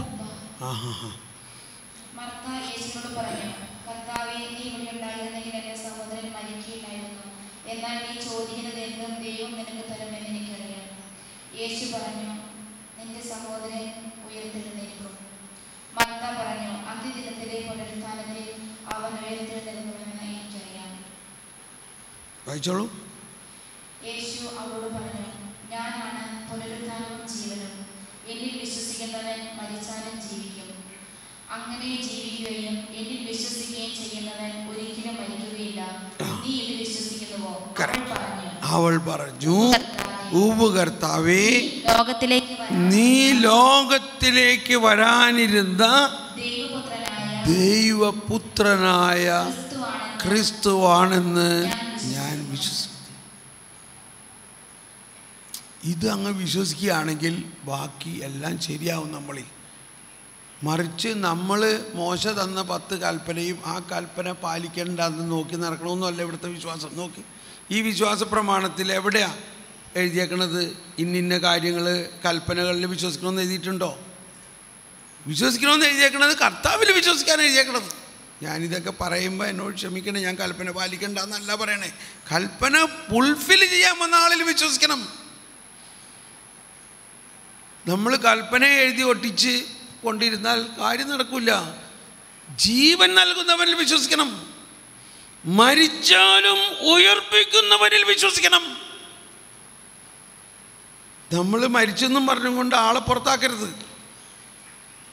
എന്ന് പറഞ്ഞാൽ ഒരു പാപം ചെയ്തു എന്നും പറഞ്ഞുകൊണ്ട് ഒരാളെ പുറത്താക്കരുത്. പാപം ചെയ്തെന്ന് പറഞ്ഞാൽ മരിച്ചു, കുഴപ്പമില്ല. നിന്നെ ജീവിപ്പിക്കുന്ന ഒരാളുണ്ട്. അത് മനസ്സിലാക്കി കൊടുക്കാൻ കൂടി വേണ്ടിയായിരിക്കും ചിലരെ കൊണ്ട് പാപം ചെയ്യിപ്പിക്കണത്. ഇതാ ജീവിക്കുന്നു. എന്നിട്ട് ഓക്കെ, അപ്പോൾ ഈശോ അവിടെ നിൽക്കുന്നു, സ്വർഗത്തേക്ക് കരങ്ങൾ ഉയർത്തിയതാ. കണ്ടോ, ഇതിലെ ടോമച്ചൻ ഇങ്ങനെ മുട്ടുകുത്തി കർത്താവിനെ നോക്കി കരഞ്ഞ പോലെ സ്വർഗത്തേക്ക് കരങ്ങൾ ഉയർത്തി ഒരാൾ നിന്ന് കരയണം. പക്ഷേ ഈ ആൾ നിന്ന് കരഞ്ഞത് കൊണ്ട് ഇവിടെ കാര്യം നടക്കുമോ? ഇയാൾ ഈശോ പ്രാർത്ഥിക്കുന്നുണ്ട്. പക്ഷേ ലാസർ ഉയർക്കണമെങ്കിൽ ഈശോയും ലാസറിനും ഇടയ്ക്ക് ഒരു ട്രാൻസ്മിഷൻ ലൈൻ വേണം. അതാണ് ഈ പെങ്കൊച്ചിൻ്റെ വിശ്വാസം. ഇതാണ് പ്രധാന ഒരു കാര്യം. അവൾ പറഞ്ഞു, അവളങ്ങനെ ഞാൻ വിശ്വസിക്കുന്നു കർത്താവേ, നീയാണ് പുനരുത്ഥാനെന്ന് ഞാൻ വിശ്വസിക്കുന്നു. അത് വിശ്വസിച്ചപ്പോൾ ഈശോ പ്രാർത്ഥിക്കുന്നു. കണ്ടോ, ആര് പ്രാർത്ഥിക്കുന്നു ഇവിടെ? മർത്തായോട് പ്രാർത്ഥിക്കാൻ പറഞ്ഞില്ല. മർത്തായോട് എന്ത് പറഞ്ഞു? നീ വിശ്വസിച്ചാൽ മതി, നീ വിശ്വസിച്ചുകൊണ്ട് എൻ്റെ അടുത്ത് നിൽക്ക്, ഞാൻ പ്രാർത്ഥിച്ചോളാം. ഈശോ പ്രാർത്ഥിക്കുന്നു. ആ പ്രാർത്ഥനയുടെ ഫ്രൂട്ട്, ആ പ്രാർത്ഥനയുടെ റിസൾട്ട്, പുനരുത്ഥാനം ഇതാ യേശുവിലൂടെ, മർത്തായുടെ ആത്മാവിലൂടെ അവൻ്റെ സഹോദരനിലേക്ക് ചെല്ലുന്നു. ഇനി അവിടുത്തെ സിറ്റുവേഷൻ ഒന്ന് ആലോചിച്ച് നോക്കൂ. ചീഞ്ഞ ലാസർ, ഹൃദയം ചീഞ്ഞു, ശരീരം ചീഞ്ഞു, ആത്മാവ് ശരീരത്തിലില്ല, രക്തധമനികളിൽ രക്തമില്ല. Do you believe this? നിങ്ങൾ ഉറങ്ങല്ലേ? അങ്ങ് ഭയങ്കര കോണ്ടംപ്ലേഷനിൽ പോയോ? ഒന്ന് കൈവീശി കാണട്ടെ. ആ ലാസറിൻ്റെ ചീഞ്ഞ ശരീരത്തിൽ ഇതാ നിമിഷ നേരം കൊണ്ട് അവൻ്റെ ആത്മാവ് കടന്നു വന്ന് ഈ ശരീരവും ആത്മാവുമായിട്ട് ഒന്നാകുന്നു. ഇതാണ് വാസ്തവത്തിൽ ഉയർപ്പിൽ സംഭവിച്ചത്. അവൻ്റെ ശരീരവും ആത്മാവും ഒന്നാകുന്നു. അവൻ്റെ ശരീരത്തിൽ ആത്മാവ് കയറിയതോടുകൂടി അവൻ്റെ ഹൃദയം ടക് ടക് ടക് ടക് ടക് അടിക്കാൻ തുടങ്ങി, പമ്പിങ് ആരംഭിച്ചു. ബ്ലഡ് വെസലുകളിൽ ബ്ലഡ് ഒഴുകി. ഇതൊക്കെ ഒന്ന് ആലോചിച്ച് നോക്കി. ഇത് ചുമ്മാ ഒരു സൈക്കോളജിയാണോ? ഇതൊരു കഥയാണോ? ഇതൊരു മിത്താണോ? ഇത് ശരിക്കും നടന്ന സംഭവമാണോ അല്ലയോ? അതിൽ പ്രവർത്തിക്കുന്ന ശക്തിയാണ് കർത്താവ് ഈശോ മിശിഹായുടെ ശക്തി, നമ്മളിൽ നടക്കുന്ന ശക്തി, ഉയർപ്പിൻ്റെ ശക്തി. ഇത് നിങ്ങളെല്ലാവരിലും ഉണ്ട്. ഇതാ ലാസർ, ലാസറിനെ ചുമന്നു കൊണ്ടുപോയ ആൾക്കാരൊക്കെ അവിടെ നിൽക്കുന്നുണ്ട്. 2 ദിവസം മുമ്പ് അവരെ കാന്തം വിട്ടു. കുറെ പേര് ഭയന്ന് വിറച്ചു. ആ ലാസർ എഴുന്നേറ്റ് വന്നേക്കണം. ഓക്കെ, അപ്പോൾ ഇത് കാറ്റഗിസത്തിൽ പറയുന്നത് ഈ ഉയർപ്പ് ഈശോ അവിടെ പ്രവർത്തിച്ചത് അന്ത്യദിനത്തിൽ ഉണ്ടാകുന്ന ഉയർപ്പിനെ ഇപ്പോൾ തന്നെ നൽകുന്നതാണ് ക്രിസ്തീയത എന്ന് പറയുന്നത്. അതാണ് ക്രിസ്തീയതയുടെ മർമ്മം. ക്രിസ്തീയത എന്ന് പറയുന്നത് യേശുക്രിസ്തുവിൽ ഇവിടെ ഇങ്ങനെ ജീവിക്കുന്ന, യേശുക്രിസ്തുവിലുള്ള ജീവിതമെന്ന് പറയുന്നത്, സാധാരണ ഒരു ക്രിസ്ത്യാനിയുടെ ജീവിതമെന്ന് പറയുന്നത് മാമോദീസായിലൂടെയും സ്ഥൈര്യലേപനത്തിലൂടെയും വിശുദ്ധ കുർബാനയിലൂടെയും ഉയർത്തെഴുന്നേറ്റ ചൈതന്യത്തിൽ നമ്മളെ പങ്കാരയാക്കിക്കൊണ്ട് ഇവിടെ ജീവിക്കുമ്പോൾ തന്നെ ഉയർപ്പിൻ്റെ അനുഭവത്തിൽ ജീവിക്കുക എന്നതാണ് ക്രിസ്ത്യാനിയുടെ സാധാരണ ജീവിതം. ഇതെനിക്ക് മനസ്സിലായത് ഒരു 50 വയസ്സ് കഴിഞ്ഞപ്പോഴാണ്. എന്നാൽ ഞാൻ പറഞ്ഞു, എൻ്റെ അപ്പൻ അമ്മയും ഇത്രോളം നല്ല വിശ്വാസികളും എല്ലാ ദിവസവും കുർബാനയ്ക്ക് കൊണ്ടുപോയി ഞങ്ങൾ കുർബാന എല്ലാം കൂടി ഇത്രയും മാതാപിതാക്കളെ ഞാൻ കണ്ടിട്ടില്ല. പക്ഷെ എന്നിട്ടും നമുക്കിത് മനസ്സിലായില്ല. 19 വയസ്സ് കഴിഞ്ഞപ്പോഴാണ് ഇത് മനസ്സിലായത്. ഇവിടെ ജീവിക്കുമ്പോഴുള്ള സാധാരണ ജീവിതമെന്ന് പറയണത് ഈ അന്ത്യദിനത്തിലെ ഉയർപ്പിൻ്റെ ഒരു മുൻ ആസ്വാദനത്തിലാണ് നമ്മൾ ജീവിക്കുന്നതെന്ന്. നമ്മുടെ മാമോദീസായും സ്ഥൈര്യലേപനവും കുർബാനയും അതാണ് നമുക്ക് തരുന്നത്. ഇങ്ങനെ ആയിരിക്കുകയാണ് നമ്മളീ പറഞ്ഞുകൊണ്ട് നടക്കുന്നത്, നിൻ്റെ അപ്പൻ്റെ ശാപമൊക്കെ ചുമന്നുകൊണ്ടാണ് നീ നടക്കണമെന്ന്. നോക്ക്, ഇതൊന്ന് വായിച്ച് 1002-ാമത്തെ ഖണ്ഡിക. ഈ ഖണ്ഡികളൊക്കെ നിങ്ങൾ കുറിച്ച് വെക്കണം. നിങ്ങളിത് വിശദമായിട്ട് ഈ ഭാഗങ്ങൾ വായിക്കണം. കാരണം ആദ്യം വായിച്ച പാരഗ്രാഫിൽ തന്നെ പറഞ്ഞിരിക്കുന്നത് നമ്മുടെ വിശ്വാസത്തിൻ്റെ മകുടം, നമ്മുടെ വിശ്വാസത്തിൻ്റെ ശക്തി ഇതിലുള്ള വിശ്വാസമാണ്. അതുകൊണ്ടാണ് നമ്മുടെ വിശ്വാസം തളർന്നുകൊണ്ടിരിക്കുന്നത്. അതില്ലാത്തത് കൊണ്ട് നമ്മൾ പുറകോട്ട് പോയിക്കൊണ്ടിരിക്കുകയാണ്. നമ്മൾ മുന്നോട്ട് പോകണം. വായിച്ചോളൂ. 1002. അവസാന ദിവസം ക്രിസ്തു നമ്മെ ഉയർപ്പിക്കുമെന്നത് സത്യമെങ്കിൽ ഒരു വിധത്തിൽ നാം ക്രിസ്തുവിനോടുകൂടി ഉത്ഥാനം ചെയ്തു കഴിഞ്ഞു എന്നതും സത്യമാണ്.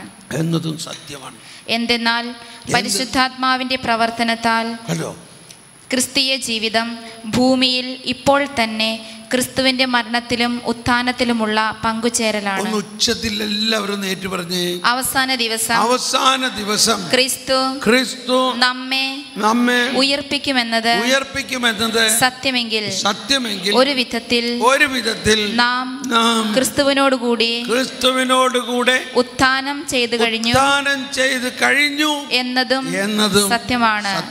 എന്തെന്നാൽ പരിശുദ്ധാത്മാവിന്റെ പ്രവർത്തനത്താൽ ക്രിസ്തീയ ജീവിതം ഭൂമിയിൽ ഇപ്പോൾ തന്നെ ക്രിസ്തുവിന്റെ മരണത്തിലും ഉത്ഥാനത്തിലുമുള്ള പങ്കുചേരലാണ്.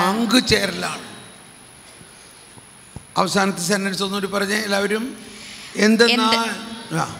എന്തെന്നാൽ പരിശുദ്ധാത്മാവിന്റെ പ്രവർത്തനത്താൽ ക്രിസ്തീയ ജീവിതം ഭൂമിയിൽ ഇപ്പോൾ തന്നെ ക്രിസ്തുവിന്റെ മരണത്തിലും ഉത്ഥാനത്തിലുമുള്ള പങ്കുചേരലാണ്. ഒന്നുകൂടി പറഞ്ഞു, ഒന്ന് ശരിക്കും ഒന്ന് ഉച്ചത്തിലൊന്ന് പറഞ്ഞേ. ഇത് ഒന്ന് വിശ്വസിച്ചോണ്ട് പറഞ്ഞേ. എന്തെന്നാൽ പരിശുദ്ധാത്മാവിന്റെ പ്രവർത്തനത്താൽ ക്രിസ്തീയ ജീവിതം ഈ ഭൂമിയിൽ ഇപ്പോൾ തന്നെ ക്രിസ്തുവിന്റെ മരണത്തിലും ഉത്ഥാനത്തിലുമുള്ള പങ്കുചേരലാണ്. ഇപ്പോൾ തന്നെ ഉത്ഥാനത്തിലുള്ള പങ്കുചേരലാണ്. അന്ത്യദിനത്തിൽ നമ്മൾ ഉയർക്കും എന്നത് സത്യമാണ്. എന്നാൽ അന്ത്യദിനത്തിൽ ഉയർപ്പിക്കുന്നവൻ ഇപ്പോൾ നമ്മുടെ കൂടെയുണ്ട്. ആ കൗദാശികമായിട്ട്, അതാണ് ഈ കൂദാശകളുടെ രഹസ്യം എന്ന് പറയുന്നത്. ഈ കൂദാശകളുടെ രഹസ്യം ഇന്നലെയിലെ ഈശോ അല്ല, ഉയർത്തെഴുന്നേറ്റ ഈശോ മാത്രമല്ല, അന്ത്യദിനത്തിൽ ഉയർപ്പിക്കുന്ന ഈശോയെയാണ് നമ്മൾ ഇവിടെ സ്വീകരിക്കുന്നത്. അന്ത്യദിനത്തിൽ നമ്മെ ഉയർപ്പിക്കുന്ന ഈശോയെയാണ് നമ്മളിപ്പോൾ സ്വീകരിക്കുന്നത്.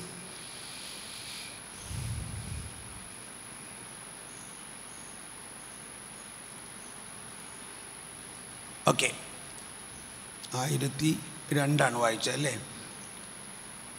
999 98 998 വായിച്ചേ. ആരാണ് ഉയർത്തെഴുന്നേൽക്കുന്നത്? 97 എന്താണ് ഉയർത്തെഴുന്നേൽക്കൽ? എന്താണ് ഉയർത്തെഴുന്നേൽക്കൽ? എല്ലാവരും ശ്രദ്ധിച്ചോട്ടോ. മരണത്തിൽ, ഒന്ന് കരം ഉയർത്തി എല്ലാവരും ഒച്ചയിൽ വായിക്കും. ഇപ്പൊ എല്ലാവരും ഉയർക്കണേക്ക് മുമ്പുള്ള ഉറക്കത്തിലെന്ന് തോന്നണേ. മരണത്തിൽ ശരീരത്തിൽ നിന്നുള്ള ആത്മാവിന്റെ വേർപാടിൽ മനുഷ്യ ശരീരം ജീർണിക്കുന്നു. ആത്മാവ് ദൈവത്തെ കണ്ടുമുട്ടാനായി യാത്രയാകുന്നു. അതേസമയം മഹത്വീകൃത ശരീരവുമായുള്ള പുനരൈക്യത്തിനായി കാത്തിരിക്കുകയും ചെയ്യുന്നു. ദൈവം തന്റെ സർവാതീത ശക്തി കൊണ്ട് യേശുവിന്റെ ഉത്ഥാനത്തിന്റെ ശക്തിയിലൂടെ നമ്മുടെ ശരീരങ്ങളെ നമ്മുടെ ആത്മാക്കളോട് വീണ്ടും ചേർത്തുകൊണ്ട് നമ്മുടെ ശരീരങ്ങൾക്ക് അനശ്വരമായ ജീവിതം ആത്യന്തികമായി പ്രദാനം ചെയ്യും. Praise the Lord.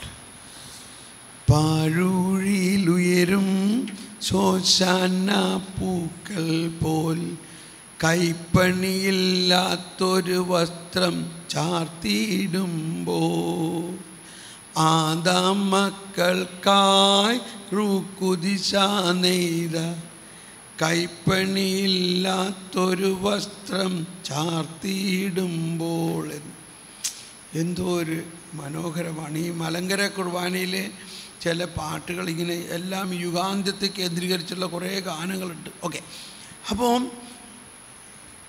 ക്ലിയറായോ? എന്തെങ്കിലും സംശയം ഇതിലുണ്ടോ? ആത്മാർത്ഥമായിട്ട് ചോദിച്ചോളൂ. എന്തെങ്കിലും സംശയമുണ്ടോ? എന്താ പറഞ്ഞേ? മരിച്ചു കഴിയുമ്പോൾ ശരീരം വിട്ടിട്ട് ആത്മാവ് സ്വർഗത്തിലേക്ക് പോകുന്നു, ദൈവത്തിൻ്റെ അടുത്തേക്ക് പോകുന്നു. എന്നിട്ട് മഹത്വീകൃത ശരീരവുമായിട്ട് യോജിക്കാൻ ആത്മാവ് അവിടെ കാത്തിരിക്കുന്നു. വരട്ടെ ശുദ്ധീകരണ സ്ഥലത്തിനെ കുറിച്ച് പറയും, അപ്പോൾ മനസ്സിലാക്കാം.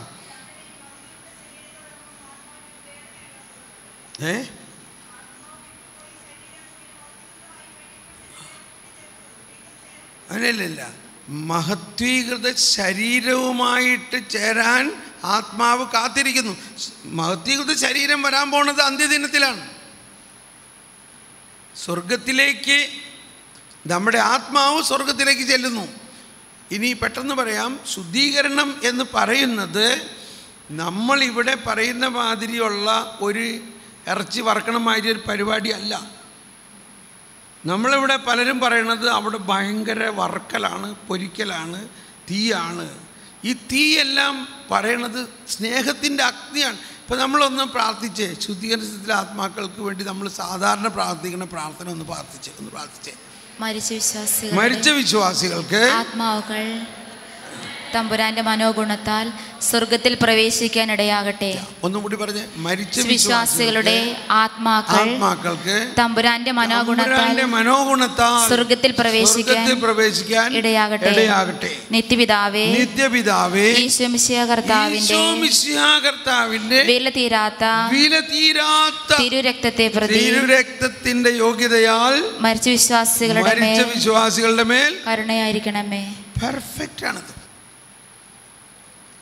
ഇതിനുള്ളിൽ എന്താ മനസ്സിലാക്കേണ്ടത്? ആദ്യം മനസ്സിലാക്കേണ്ടത് മരിച്ചത് ആരാ? വിശ്വാസിയാണോ? വിശ്വാസിയാണെങ്കിൽ അയാൾ എവിടെ പോവും? പറയും. ഒരു വിശ്വാസി മരിച്ചാൽ എവിടെ പോവും? അയാൾ സ്വർഗത്തിൽ പോവും.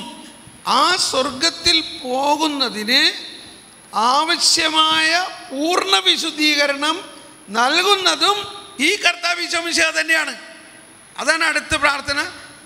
നിത്യപിതാവേ ഈശോ മിശിഹാ കർത്താവിന്റെ വിലതീരാത്ത തിരുരക്തത്തെ പ്രതി മരിച്ച വിശ്വാസികളുടെ മേൽ കരുണയായിരിക്കണമേ. നമ്മളൊരുപാട് പ്രൈവറ്റ് റെവലേഷൻസ് എല്ലാം കിട്ടിയിരിക്കുന്നതിനെ വസ്തുനിഷ്ഠമായിട്ട് വ്യാഖ്യാനിക്കണം. നമ്മൾ വ്യാഖ്യാനിച്ചാൽ പോരാ, നമ്മൾ ആ റെവലേഷൻ മാത്രം. ഇപ്പോൾ ഫ്രാൻസിസ് അസിസിക്ക് കിട്ടിയേക്കണ ദർശനം ഭയങ്കര ഐസാണ് അവിടെ കിടക്കണമെന്നുള്ളത്. ഐസാണ്, ഐസ്. വേറൊരു പുണ്യവാന് കിട്ടിയേക്കണ ദർശനം തീയാണ്. എന്നാൽ ഇതെല്ലാത്തിൻ്റെ അർത്ഥം എന്താണെന്ന് ഈ പറയുന്ന ആൾക്കാരോടൊന്ന് ചോദിച്ചു നോക്ക്. ഓരോ ദർശനത്തിനും ഒരു സ്പിരിച്വൽ മീനിങ് ഉണ്ട്. നമ്മൾ മാനുഷിക ബുദ്ധിയിൽ കാണുന്ന അർത്ഥമല്ല അതിന്. അതെല്ലാം സിംബോളിക്കാണ്. അതിൻ്റെ ആത്മീയ അർത്ഥം അവർ വ്യാഖ്യാനിച്ചിട്ടുണ്ടാവും. ഒന്ന് മനസ്സിലാക്കണം, കർത്താവ് കരുണയാണ്, സ്നേഹമാണ്. മരിച്ച വിശ്വാസികളുടെ, ഒന്നുകൂടി മരിച്ച വിശ്വാസികളുടെ ആത്മാക്കൾക്ക് തമ്പുരാന്റെ മനോഗുണത്താൽ, തമ്പുരാന്റെ, ഒരു മിനിറ്റ്, തമ്പുരാന്റെ എന്ത് ഗുണത്താൽ കണ്ടോ? ഈ മനോഗുണം അവനെ ഇട്ട് പൊരിപ്പിച്ച് വേദനിപ്പിക്കുന്നതാണോ തമ്പുരാന്റെ മനോഗുണം? പറയും. അതുകൊണ്ടാണ് നമ്മൾക്ക് വിശ്വാസം വളരാത്തത്. കർത്താവ് ഈശോ മിശിഹ ഈ ആത്മാക്കളെ നേടാനുള്ള എല്ലാ വേദനയും നേടി നന്നു കഴിഞ്ഞിരിക്കുന്നു. ഈ ആത്മാക്കളുടെ പൂർണ്ണ വിശുദ്ധീകരണത്തിന്. അപ്പം നമ്മളതിനെ മനസ്സിലാക്കേണ്ടത് ഒരു പോസിറ്റീവായിട്ടാണ്. ഞാൻ മനസ്സിലാക്കുന്നത്, ഞാൻ ദൈവത്തിൻ്റെ മകനാണ്, എന്നെ കർത്താവ് സ്വർഗത്തിൽ എത്തിക്കുന്നുള്ളതിന് യാതൊരു സംശയമില്ല. എന്നാൽ ചിലപ്പോൾ ഞാൻ കുറച്ച് പാപമൊക്കെ ചെയ്തു പോകാറുണ്ട്. ആ പാപം ചെയ്തു പോണത് കർത്താവിനറിയാം. എൻ്റെ ബലഹീനതകൾ കർത്താവിനറിയാം.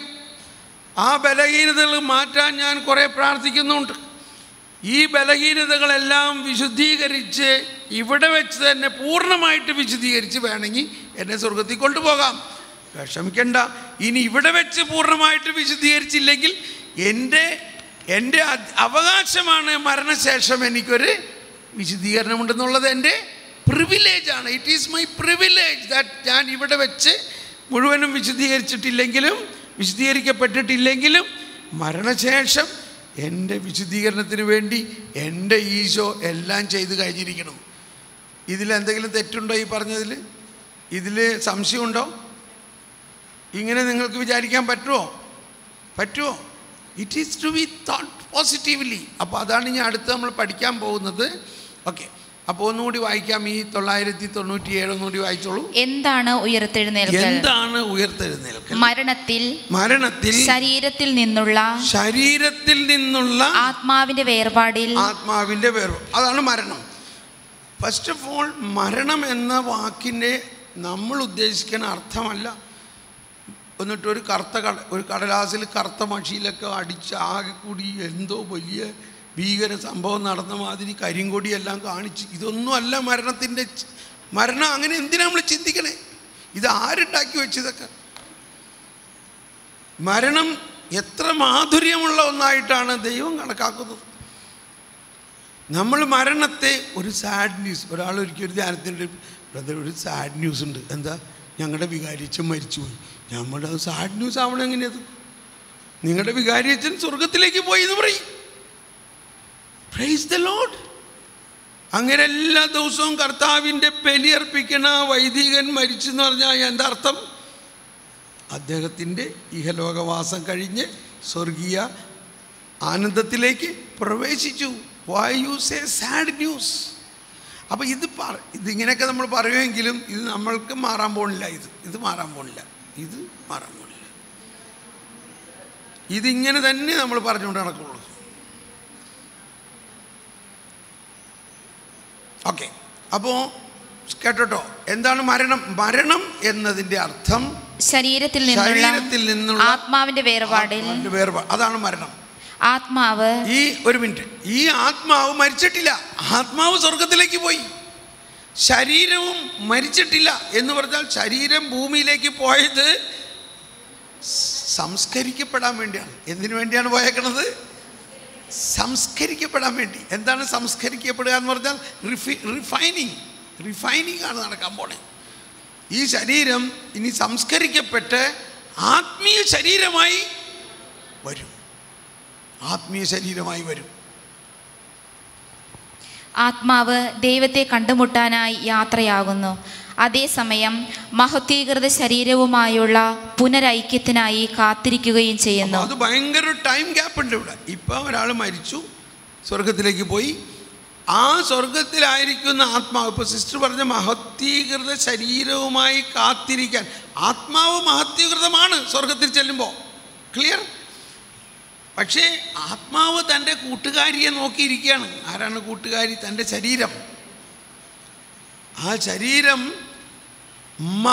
ഈ മഹത്വീകൃതമായിട്ട് അത് വരുമ്പോൾ അമർത്യമായ ആത്മാവിനോട് ഈ ചേരാൻ പോകുന്നത് എന്താണ്? അമർത്യമായ ശരീരമാണ്. ഇത്രയും നാൾ ഇവിടെ ആയിരുന്നപ്പോൾ ആത്മാവ് അമർത്യമായിരുന്നു, എന്നാൽ ശരീരം മർത്യമായിരുന്നു. ആ മർത്യമായ ശരീരം മാറി ആ ശരീരം ഇനി അമർത്യമാകാൻ പോവുകയാണ്. എന്നാൽ ക്രിസ്തീയ വിശ്വാസം എന്ന് പറയുന്നത് ആ അമർത്യത, ഇവിടെ ഒരു ആസ്വാദനം ഇവിടെ ജീവിച്ചിരിക്കുമ്പോൾ തന്നെ നമ്മുടെ മർത്യ ശരീരത്തിൽ തന്നുകൊണ്ട് ഈ മർത്യ ശരീരത്തെ രൂപാന്തരപ്പെടുത്തി നമ്മൾ മഹത്വം ഇവിടെ വെച്ച് തന്നെ അനുഭവിക്കും. അതാണ് ഈശോയുടെ എക്ലെയറും ട്രാൻസ്ഫിഗറേഷനിൽ കാണുന്നത്. ട്രാൻസ്ഫിഗറേഷൻ മൗണ്ടനിൽ, താബോർ മൗണ്ട്, ഈശോ എല്ലാവരെയും അങ്ങോട്ട് കൊണ്ടുപോയില്ല. പ്രശ്നമായനെ 3 പേരെ കൊണ്ടുപോയുള്ളൂ. എന്നിട്ട് തന്നെ പ്രശ്നമായി. പത്രോസ് നമുക്കറിയാം, ചിലപ്പോൾ വലിയ കാര്യങ്ങൾ പറയും, ചിലപ്പോൾ കുറേ പൊട്ടത്തരങ്ങൾ പറയും. പത്രോസ് നോക്കിക്കഴിഞ്ഞപ്പോൾ കർത്താവിൻ്റെ മുഖം അങ്ങ് അപ്പോൾ അതോടൊപ്പം അവിടെ വേറെ ആരെ കാണുന്നു? മോശയും ഏലിയായും. അപ്പം ഇതെല്ലാം എങ്ങനെ കണ്ടു? അതാണ് പത്രോസിൻ്റെ, അതാണ് മനുഷ്യാത്മാവിനുള്ള ഒരു ദൈവിക അവസ്ഥ. ഈ മരിച്ച ആ മോശയും ഏലിയായും തിരിച്ചറിഞ്ഞോ ഇല്ലയോ? അങ്ങനെ ഇപ്പോൾ ഇവിടെ ഒരു കാര്യം കൂടി പറയാൻ കേട്ടോ. അവിടെ എന്ത് സംഭവിച്ചു? എന്തിനാണ് ഈ മോശ ഏലിയായ അവിടെ വന്നത്? എന്തിനാ മോശ ഏലിയായും വന്നത് അവിടെ? എന്നിട്ട് പത്രോസ് പറയാണ്, നന്നായിട്ടുണ്ട്, ഇവർ 3 പേർക്കും കൂടി നമുക്കിവിടെ 3 കൂടാരം ഉണ്ടാക്കാം. എന്നിട്ട് അതിന് താഴെ എഴുതിയേക്കാണ് അവൻ എന്താ പറയണേന്ന് അവന് തന്നെ വെളിവുണ്ടായില്ല എന്ന് എഴുതിയിട്ടുണ്ട്. അവൻ എന്താ പറയണത്? ഈ മോശേനെയും യേശുവിനെയും ഒരേ മാതിരി കണക്കാക്കിയില്ല. ഇപ്പോൾ മോശയും യേശുവും ഏലിയായും ഏതാണ്ട് ഒരേ മാതിരി. അങ്ങനെ ഇരിക്കെ മോശയ്ക്ക് വളരെ ഫെമിലിയർ ആയിട്ടുള്ള ഒന്നാണ് മേഘം, ഇല്ലേ? മേഘം വന്ന് ഇവരെ എല്ലാവരെയും അങ്ങ് മൂടി. ആ മേഘം ദൈവിക സാന്നിധ്യത്തിൻ്റെ, പിതാവിൻ്റെ സാന്നിധ്യത്തിൻ്റെ അടയാളമാണ്. ആ മേഘത്തിൽ നിന്നൊരു ശബ്ദം. എന്താണ് ശബ്ദം? അതെല്ലാവരും പറഞ്ഞേ, ഇവൻ എൻ്റെ പ്രിയപുത്രൻ, ഇവൻ്റെ വാക്ക് ശ്രവിക്കുവിൻ. അതാണ് നമ്മൾ ഇന്നലെ തന്നെ പറഞ്ഞു. ഒരുപാട് കാര്യങ്ങൾ ഈശോ മുഴുവനും പറഞ്ഞിട്ടില്ലാന്നു. ഇവിടെ ഞാൻ ഒരു സെൻറ്റൻസ് അവിടെ ചേർക്കാൻ പോവാം. Fill up the blanks. പിതാവിൻ്റെ സ്വരം ഇങ്ങനെ കേട്ടു. എന്ത് കേട്ടു? ഇവൻ എൻ്റെ പ്രിയപുത്രൻ, ഇവനെ ശ്രവിക്കുക. ഇപ്പം ഇവിടെ അപ്പസ്തോലന്മാരായിട്ട് 3 പേരുണ്ട്. ഇവരാണിത് രേഖപ്പെടുത്തിയിരിക്കുന്നത്, പറഞ്ഞതുമൊക്കെ. അതിൻ്റെ ഇടയിൽ ഞാനൊന്ന് ചേർക്കുകയാണ് കേട്ടോ. മോശയും ഏലിയായും, ഇമാജിൻ, പിതാവ് ഇവരോട് പറയുകയാണെന്ന് വിചാരിച്ചോ, മോശയും ഏലിയായും നിയമവും പ്രവാചകരുമാണ്. അവരെന്താണ്? എന്തിൻ്റെ പ്രതീകമാണ്? നിയമവും പ്രവാചകരും. ഈ നിയമവും പ്രവാചകരും അവസാനിച്ചു. എന്തുകൊണ്ടാണ് അവസാനിച്ചു എന്ന് പറഞ്ഞാൽ അവരെ കുറ്റപ്പെടുത്താനല്ല, അവരാരെക്കുറിച്ച് പറഞ്ഞോ അവനിവിടെ വന്നിരിക്കുന്നു. അവൻ എൻ്റെ പ്രിയപുത്രൻ, ഇനി നിങ്ങൾ അവനെ കേൾക്കുവിൻ. ഇതിൽ മോശയ്ക്ക് സന്തോഷമാവോ ഇല്ലയോ? ഏലിയായ്ക്ക് സന്തോഷമാവോ ഇല്ലയോ? മോശയും ഏലിയായും ആരെക്കുറിച്ച് പ്രവചിച്ചോ അവനിതാ ഇവിടെ വന്നിരിക്കുന്നു. ഇനി നിങ്ങൾ അവൻ പറയുന്നത് കേൾക്കുവിൻ. വളരെ ക്ലിയർ അല്ലേ? ഒന്നുകൂടി പറഞ്ഞ്, ഇപ്പോൾ പിതാവ് പറഞ്ഞ എന്താ? ഇവൻ എൻ്റെ പ്രിയപുത്രൻ, ഇവൻ്റെ വാക്ക് ശ്രവിക്കുവിൻ. ഇനി നിങ്ങൾ മോശയും ഏലിയായും പറഞ്ഞത് ശ്രവിച്ചുകൊണ്ടിരിക്കുകയല്ല വേണ്ടത്, എൻ്റെ പ്രിയപുത്രനെ ഞാൻ അയച്ചിരിക്കുന്നു. പഴയ നിയമത്തിൽ പാർഷ്യലായിട്ട് എബ്രായർ 1-ാം അധ്യായത്തിൽ 1-ാമത്തെ വചനം കേൾക്കാം. കണ്ടോ? എബ്രായർ 1:1 പറയണമെന്ന് നോക്കിക്കോ. പൂർവകാലങ്ങളിൽ പ്രവാചകന്മാർ വഴി വിവിധ ഘട്ടങ്ങളിലും വിവിധ രീതികളിലും ദൈവം നമ്മുടെ പിതാക്കന്മാരോട് സംസാരിച്ചിട്ടുണ്ട്. മലയാളത്തിൽ അതില്ല. ഇംഗ്ലീഷ് ബൈബിളിൽ കാണാം, ഹി സ്പോക്ക് പാർഷ്യലി. എന്നാൽ